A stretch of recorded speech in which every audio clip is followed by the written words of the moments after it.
Hello everyone, সবাইকার একটা নতুন ভিডিওতে স্বাগতম। আশা করছি তোমরা সবাই ভালো আছো, সুস্থ আছো, আর আমিও ভালো আছি।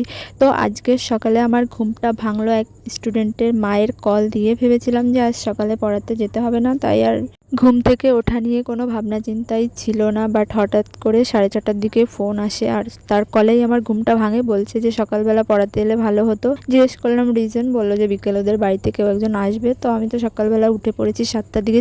বললাম যে আমি আবার মেসেজ করে রিপ্লাই করলাম যে ঠিক আছে, তাহলে আমি 7:30টার দিকে যাচ্ছি পড়াতে। তারপর আর কি, যেই কথা সেই কাজ, চলে এলাম টাইম মতো পড়াতে, আর পড়িয়ে চলে এলাম। আর স্টুডেন্টদের সঙ্গে আমার একটা এখন পরিবারের মতন হয়ে গেছে। ওরা কিছু বললে সেটা আমি শুনি বা বোঝার চেষ্টা করি, আর আমার প্রবলেম আমি পড়াতে যেতে না পারলেও সেটা ওদেরকে বলে দিই, ওরাও বোঝে।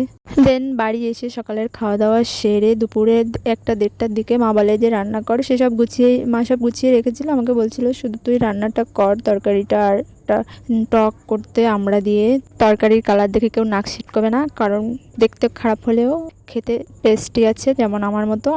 মানে ওই বাজে মিন করে না আর কি ভালো লাগে খেতে। তাই খাবার দেখতে যেমনই হোক, স্বাদ হওয়াটা মোস্ট ইম্পর্টেন্ট, তেমনই মানুষের চেহারা যেমনই হোক, গুণ থাকাটা অবশ্যই দরকার। That's it. তোমাদের কি মতামত কমেন্ট করে অবশ্যই জানিও। আজকের মতো এই পর্যন্ত, টাটা বাই।